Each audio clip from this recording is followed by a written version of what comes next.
And now, it's time for another Dice Tower review with Tom Vasel. Hey everybody, I'm Tom Vasel, and today we're taking a look at a game called Rulebenders, which has some pretty impressive looking components. This is a Kickstarter from Game Brewer. I was certainly intrigued by it because it has anachronistic stuff in it. Yeah, spaceships, cavemen, Arabians, zombies, mixing them all together. So when I was going through the rules of this game for the first time, I said, hey, this is like a board game version of Flux. Now, I'm not a huge fan of Flux. I get that Flux is out there for people. Flux is a card game from Looney Labs, which is very popular, changes the rules. And I said, well, this, though, seems to have a game behind it. Yes, you're changing rules in this game, but I'm sure there's much more here.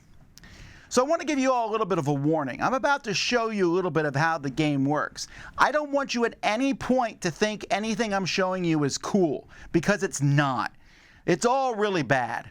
But you're going to briefly think that looks cool. Hold that thought, because once again, it's not. Here's the board, which is made up of various sections. At the beginning of the game, you're going to pick 4 different decks. You might pick, for example, the fantasy deck. You're going to pick that deck and put it on one of these 4 spots. On the outside of the board, there is a regular deck that's in the middle. You just put this token there to remember which deck is which. But these different sections are here, and these are sort of the rules of the game. You're going to draw a card at the beginning of the game, and this card is going to tell you how each of the rules starts for that particular game. It also tells you the player turn order for that game. So up here, for example, I want to show you how each section works. This shows you the rule for this game. So this rule here is how many cards you draw each turn. So you'll notice that this marker here is set at 5. Now that rule can be changed, but also each player is going to have a disc here. And if, let's say, the blue player is here, the blue player is only going to draw 4 cards, -1. While if the pink player was over here, the pink player is going to be drawing 7 cards. So that's how many cards you'll draw each turn. And this middle section here tells you which cards you can draw from. So you can see the yellow piece says you can draw from the whatever one is the most popular at that point in time. So there's going to be a marker on it at the beginning of the game. Let's say, for example, I start here on space and say space is something that people can take this turn.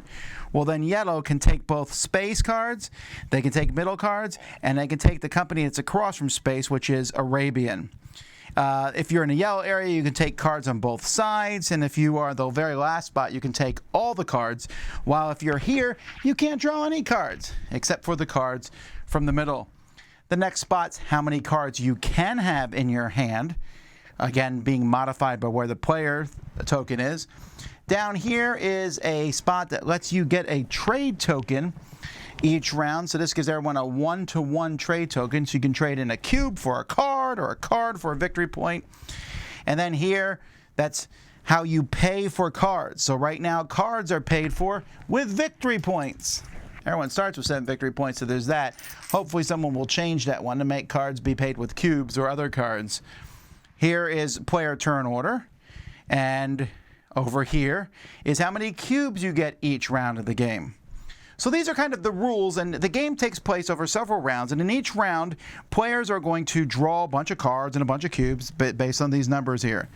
Then players are going to take turns placing their cubes on the board, and what you're doing is you're placing them in various areas, trying to control that area. You can also place them on a special tiebreaker area here.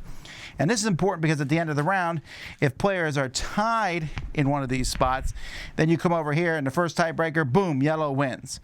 And then we'd go down the row and use these as tiebreakers for those spots. Whoever wins an area at the end of a round is going to get to move their chip one direction either way, and they also get to change the rule for next turn. They might say next round we're only drawing 3 cubes. Now you might say, and you probably have said out loud, why would you ever move in the negative direction? That's because each section on the board is going to have 2 chips placed there at the beginning of the game. One here and one here. If your chip is supposed to move off, you'll get that many points. 1 point here. Well, you'll notice the points over here, 5 points. The points on the negative side are more valuable. Now, you don't know what these points are, and whoever's closest to that chip will still get those points at the end of the game. Another thing a player can do besides placing cubes out on their turn is to play a card, remembering you have to follow, can you play that card or not? And so the cards from the middle, like this one here says, gain 3 points, cards, cubes, if your discs are in at least 3 of the nuclear zones. This invisibility ring, which is fantasy, says whenever you place cubes, you may place them all in this card. Before we score each of the sections, you can move them all to one of the scoring sections. Here you can flip a card, move your thing 1 step on the depicted thing. So, all right. Here you can play a card from any area except the active one. This lets you place a cube above or below each cube on the tiebreaker track. Here you can remove a cube on a locked area or draw 2 cards. Sometimes things let you put a cube in a locked area, and this matters because whoever wins an area, let's say yellow's winning this area 4-1, yellow will win, all their cubes go away, so red's winning it now. But the locked cubes are stay there forever. That was actually 5-1. Here, everyone moves at least one of their played cards to your area, and you gain points equal to this card cost. You can pay 1 to untap a card you've tapped before. This game is, by the way, the first game I've seen use the word tap in a long time. Here, everyone moves one of their tokens 1 step, and you get to move 3 of your tokens 1 step. There's all kinds of cards out there. In fact, there's cards as powerful as this. Take all your cubes off the board and redistribute them as much as you want, putting them anywhere you want.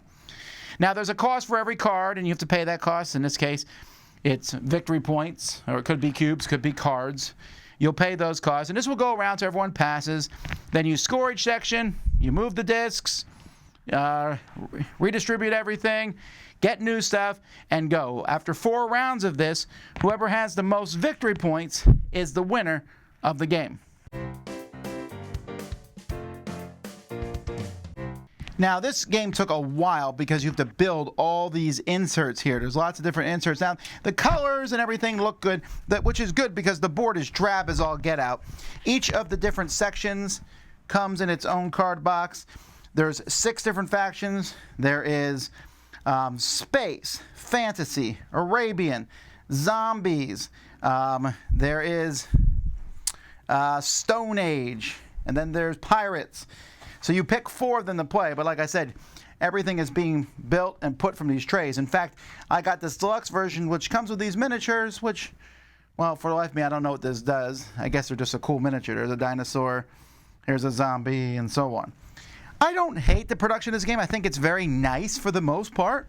There's a lot of symbology on the cards. The box has a place to put all these trays. And then something I wish more companies would do, came with like a lid that you put on top of the trays, which keeps everything from falling out in the box. My only complaint about this game would be this board, which cannot be randomly put together. You very specifically are going to put these in different spots, and yet they all are different colors. It takes a while to put this board together. You have to kind of put it together in a very specific way. I don't know why there's so many pieces involved. Well, that's a minor complaint. Man, folks, I wanted to like this game, and I hate it. It's terrible. I'm trying to figure out who will like this game. I mean, okay, so the general concept of changing the rules is not new. As again, that was done with Flux. Flux is a short, or it should be short, card game. I've seen some games of Flux go for a long time, but for the most part, it's a shorter game. This is not a short game. This is a game that sounds intriguing. Hey, there's a rule. How many cards you draw. How many cards you can have in your hand. How many cubes you get. What currency you use to play a card. The exchange, who goes first. That all sounds interesting to some degree. It's not particularly interesting. And then there's 4 different themes. Which area can you play cards from? And then you take all of that and throw it out the window because the card play in this game is absolute insanity. There are cards which let you double the cubes you have. There are cards like the one I showed you. You pull them all off, put them all on again. There's a card that says put a cube down in every spot on the tiebreaker thing that doesn't have a cube there. And what if it's the first turn of the game? You can fill them all up. It's just cards go right and left. And some of the decks have very take that things, make someone else lose this, do that. And then you're like, oh, there's boom, explosions and moving this and doing this and cubes there and cards there. And then we go through each section. And the winner gets to move their disc one space towards a token. Woo! It's so boring! And that's all. To get to the token requires 3 turns. The game has 4 turns. Now, yes, there's a few cards that move your tokens further, should you be lucky enough to get them and play them. But at the very beginning of the game, to play a card costs victory points, as you saw, as are randomly done. Why would I want to do that unless I know that card's going to get me victory points? Wow! And there's not much art in the cards, so the different themes. Pirates just means you attack other people. Zombies is also attacking other people, except there's one really fun zombie card that takes the whole zombie deck, shuffles it, and mixes it in the other 3 decks, because that's thematic, I guess, because there's zombies invading other things, and makes it real fun to unseparate at the end of the game. There's even one, I think, the Stone Age deck that says, take this deck out of the game and replace it. Then what? And so much of this game is just about, oh, I got a lucky card. There's some cards that are worth victory points if you have sets of them, and the sets are kind of scattered around in the different decks. That's not even interesting many times in better games. I'm struggling here, folks, to find anything I like about this game other than I think the production's kind of cool.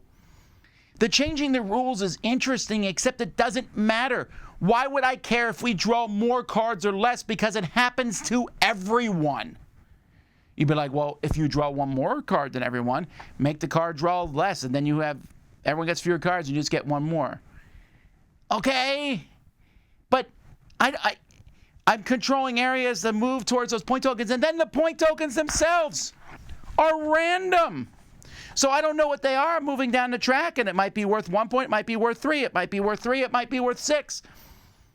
Oh, wow. I mean, and it's long. This game takes a while to play, and it's just agony. See, here's the thing. I can't imagine gamers liking this because it's pure and utter chaos. A better way to determine the winner would be to take all the components for this game, put them in the box, shake the box for 5 minutes straight, punch a hole in the bottom of the box with your pirate dagger, let one piece fall out, whoever's color it is wins, unless it's no one's color, in which case you all win, but you already all did win because you did that instead of playing the game. But then you would say, Tom, this is meant for people who are just into games. It's so complicated then. There's all these levers and knobs and things moving around and pieces, and they're going to go, Flux at least made sense to them. This takes Flux. If you don't like Flux, this has everything about Flux that you don't like, and is like, let's make it bigger. Bigger bad is still bad. But if you like Flux because it's a silly little card game, this takes that and gives it steroids, bites it like a zombie, and now it's coming at you like a monster, and the fun thing that you enjoyed is some unwieldy beast. Oh, this is bad. I can't, many times I have games and I say, but this is who the game's for. I don't know who this is for. I don't get it.